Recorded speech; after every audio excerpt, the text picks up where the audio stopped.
Umat Tuhan yang terkasih dalam Yesus Kristus, Salam. Jumpa lagi pada malam ini 25 Maret 2022. Dalam kekuatan Tuhan, masing-masing kita sudah melakukan berbagai aktivitas kita sepanjang hari ini. Dan Tuhan sudah antar kita untuk sambut malam pemberian Tuhan. Mari sebelum kita beristirahat, kita dapat menyatakan syukur kita kepada Tuhan. Karena itu saya mengajak kita untuk menyatakan syukur kita kepada Tuhan dan mendengarkan kebenaran firman-Nya. Mari kita berdoa.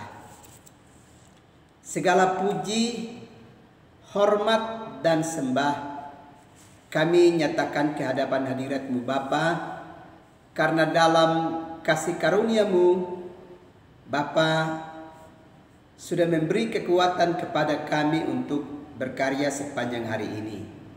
Dan kami sudah menerima malam pemberian-Mu. Sebelum kami beristirahat, kami mau mendengarkan kebenaran firman-Mu. Karena itu datanglah dan berkati kami sekalian. Demi Yesus Kristus yang adalah firman yang hidup itu, padamu kami berdoa dan menyambut firman-Mu. Amin. Umat Tuhan yang terkasih dalam Yesus Kristus, mari kita mendengarkan kebenaran firman Allah yang dapat saya bacakan dalam 2 Korintus pasalnya yang ke-6, ayatnya yang pertama sampai dengan ayatnya yang ke-10. Paulus dalam pelayanannya. Sebagai teman-teman sekerja, kami menasihatkan kamu supaya kamu jangan membuat menjadi sia-sia kasih karunia Allah yang telah kamu terima. Sebab Allah berfirman, "Pada waktu aku berkenan, aku akan mendengarkan engkau. Dan pada hari aku menyelamatkan, aku akan menolong engkau." Sesungguhnya waktu ini adalah waktu perkenanan itu. Sesungguhnya hari ini adalah hari penyelamatan itu. Dalam hal apapun kami tidak memberi sebab orang tersandung, supaya pelayanan-pelayanan kami jangan sampai dicela. Sebaliknya dalam segala hal kami menunjukkan bahwa kami adalah pelayan Allah, yaitu dalam menahan dengan penuh kesabaran, dalam penderitaan, kesesakan dan kesukaran, dalam menanggung dera, dalam penjara dan kerusuhan, dalam berjerih payah, dalam berjaga-jaga dan berpuasa, dalam kemurnian hati, pengetahuan, kesabaran, dan kemurahan hati, dalam Roh Kudus dan kasih yang tidak munafik, dalam memberitakan kebenaran dan kekuasaan Allah, dengan menggunakan senjata-senjata keadilan untuk menyerang ataupun untuk membela, ketika dihormati dan ketika dihina, ketika diumpat atau ketika dipuji, ketika dianggap sebagai penipu namun dipercayai, sebagai orang yang tidak dikenal namun terkenal, sebagai orang yang nyaris mati dan sungguh kami hidup, sebagai orang yang dihajar namun tidak mati, sebagai orang berduka cita namun senantiasa bersuka cita, sebagai orang miskin namun memperkaya banyak orang, sebagai orang tak bermilik sekalipun kami memiliki segala sesuatu. Bapak, Ibu, saudara-saudara yang terkasih di dalam Yesus Kristus. Kalau kita melihat kenyataan hidup, ternyata ada begitu banyak orang yang memiliki hati yang murni dan mau melakukan berbagai karya pelayanan demi kebaikan hidup bersama. Tapi serentak dengan itu ada juga kelompok orang-orang yang hidup yang seringkali berusaha untuk menciderai kehidupan sesama, kehidupan orang-orang yang berhati murni untuk melakukan berbagai karya bagi kebaikan hidup bersama. Ternyata di dunia ini ada orang yang memiliki kecenderungan hati untuk merusak karakter hidup sesamanya. Bahkan tidak senang melihat kalau ada kebaikan-kebaikan yang dinyatakan.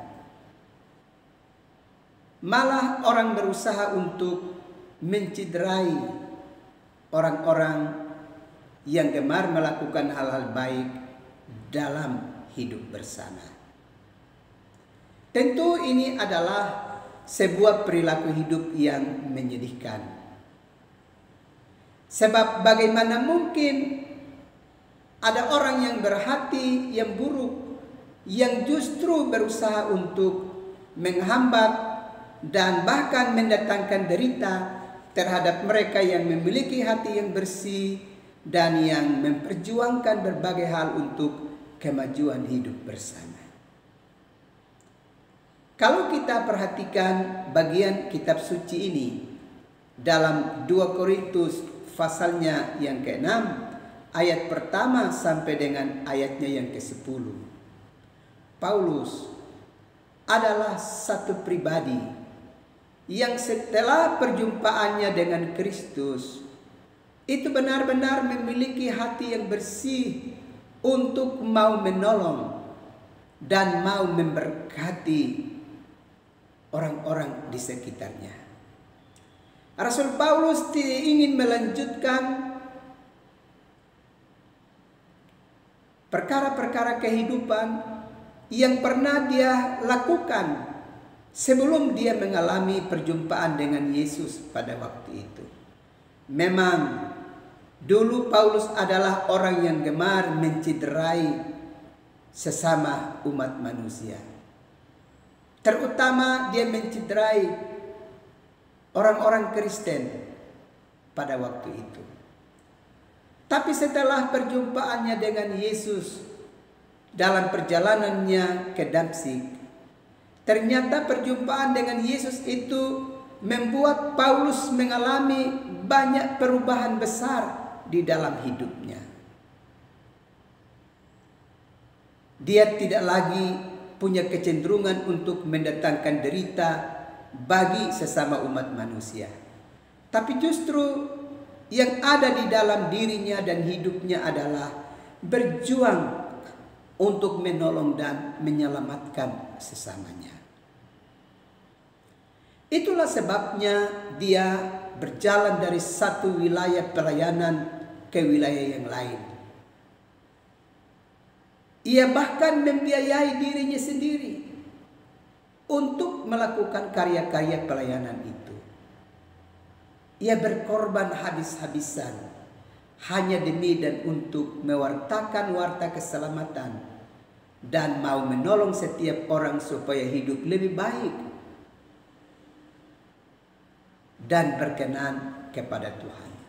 Tujuan utama daripada Paulus adalah setiap orang mesti keluar dari perangai hidupnya yang lama dan memasuki perangai hidup yang baru, yakni hidup dalam cinta kasih, mencintai kebenaran dan meneruskan kebenaran itu kepada setiap orang, sehingga sedapat mungkin banyak orang yang direbut menjadi orang-orang yang mencintai kebenaran dan hidup dalam cinta kasih satu dengan yang lainnya. Rasul Paulus tidak mau mengalami keselamatan sendiri, tapi dia punya kerinduan supaya orang-orang yang ada di sekitarnya pun turut diselamatkan.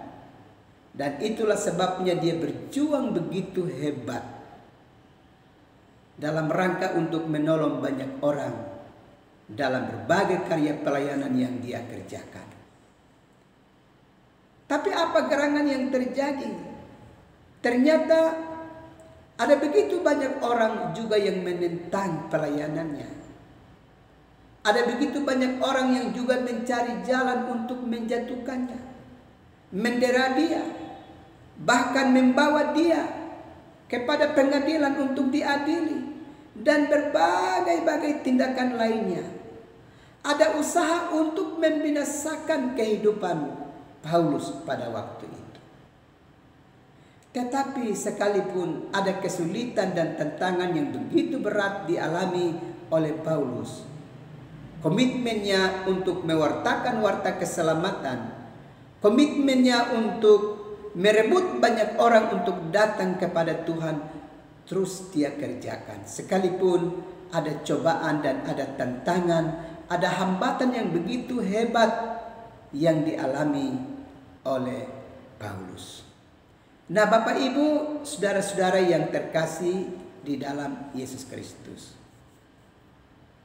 kalau demikian, apa yang dikerjakan oleh Paulus dalam hari-hari hidupnya, maka tentu ini mesti memberi pelajaran bagi kita untuk kehidupan kita hari ini, bahwa kita tidak boleh menyerah atas setiap kondisi dan keadaan yang kita hadapi, terutama yang hendak menghalangi kita, yang mengganggu kita untuk tugas-tugas pelayanan dan kebajikan-kebajikan yang kita kerjakan bagi sesama kita. Jangan pernah kita mundur dari tugas-tugas pelayanan yang kita kerjakan untuk kebaikan banyak orang. Sebagaimana itu telah ditunjukkan oleh Paulus di dalam pelayanannya. Kita mesti belajar sabar dan benar-benar fokus dalam setiap karya pelayanan yang kita kerjakan untuk sesama kita umat manusia. Kalaupun kita dicederai, kalaupun kita diolok, kita disindir, kalaupun kita ditentang habis-habisan terkait dengan tugas-tugas pelayanan yang kita kerjakan di dalam kehidupan ini, jangan pernah kita lalai, apalagi kita mau mundur dari tugas-tugas pelayanan dimaksud. Ini perlu, sebab memang setiap kita yang mau melibatkan diri kita di dalam pekerjaan Allah, itu akan mengalami banyak cobaan, akan mengalami banyak tantangan, akan ada berbagai situasi dan keadaan yang hendak menghambat karya pelayanan yang kita kerjakan. Atau bahkan kita akan terus teruji untuk kita akan ditarik memasuki perilaku hidup yang akan berbeda dengan apa yang kita kerjakan sekarang ini. Kita bisa saja akan ditarik untuk masuk kepada cara hidup yang tidak lagi berkenan kepada Tuhan. Tetapi kita harus ingat, sekali kita sudah berada pada jalan Allah, kita harus tetap pada jalan itu. Jangan pernah kita tinggalkan praktek-praktek kehidupan dan pelayanan-pelayanan yang sedang kita kerjakan yang begitu luar biasa untuk menolong sesama kita. Kemudian kita mau dipengaruhi untuk meninggalkan pekerjaan-pekerjaan itu dan hendak melakukan hal-hal yang tidak lagi berkenan bagi kehidupan bersama. Jangan pernah tawar hati dalam berbagai tugas pelayanan yang kita kerjakan. Rasul Paulus adalah pribadi yang sungguh-sungguh berjuang dan dia bertahan di dalam tugas-tugas pelayanan yang telah dia kerjakan. Sekalipun untuk hal itu dia dicederai dan bahkan mengalami banyak penderitaan yang hebat, tapi dia tidak pernah meninggalkan pekerjaan pelayanan yang bernilai keselamatan, yang tengah dia kerjakan di dalam hidupnya dan menolong sesamanya untuk hidup dalam kebenaran. Ini perlu harus kita teladani dari apa yang telah ditunjukkan oleh Paulus dalam pelayanannya bagi kita sekalian. Karena itu mari masing-masing kita tetap fokus pada tugas pelayanan yang sedang kita kerjakan untuk menolong setiap orang hidup dalam kebenaran. Dan jangan pernah terpengaruh dan bergeser dari pekerjaan yang bernilai keselamatan yang tengah kita kerjakan di dalam hidup ini. Tuhan pasti akan terus menolong dan memberkati kita sekalian. Amin. Mari kita berdoa. Bapa, terima kasih untuk lawatan firman-Mu yang terus meneguhkan kami, yang terus menguatkan kami, yang terus memberkati kami, sehingga kami tetap setia dalam pelayanan-pelayanan yang kami kerjakan. Manakala ada cobaan, ada tantangan, ada berbagai pengaruh yang mau menjerat kami untuk melakukan hal-hal yang tidak berkenan, kami minta pembelaan dari Yesus Kristus, satu-satunya penolong kami, supaya biarlah kami tetap kokoh dan teguh dalam pekerjaan dan pelayanan yang bernilai keselamatan untuk sesama kami umat manusia. Terima kasih Tuhan untuk firman-Mu. Malam sudah menjadi bagian buat kami. Tapi sebelum kami beristirahat, hamba mau berdoa untuk umat-Mu yang tengah bergumul dengan berbagai-bagai pergumulan dalam hidup mereka. Hamba berdoa untuk keluarga-keluarga yang tengah mengalami kesedihan oleh karena berpulangnya orang-orang yang mereka kasihi di tengah-tengah kehidupan keluarga mereka melalui peristiwa kematian yang mereka alami. Tuhan, beri penghiburan kepada mereka, dan biarlah hari-hari hidup mereka selanjutnya tetap ada dalam kawalan yang ketat dari Allah Tritunggal, sehingga mereka terhibur dan terus mengalami kekuatan daripada-Mu. Juga kepada mereka yang tengah bergumul dengan penderitaan sakit, baik di rumah-rumah sakit maupun di dalam rumah tangga mereka. Kalau Bapa berkenan, ada pemulihan yang menjadi bagian bagi mereka, sehingga kelanjutan hidup bersama mereka masih mereka dapat nikmati, dan mereka terus mempermuliakan nama-Mu Bapa.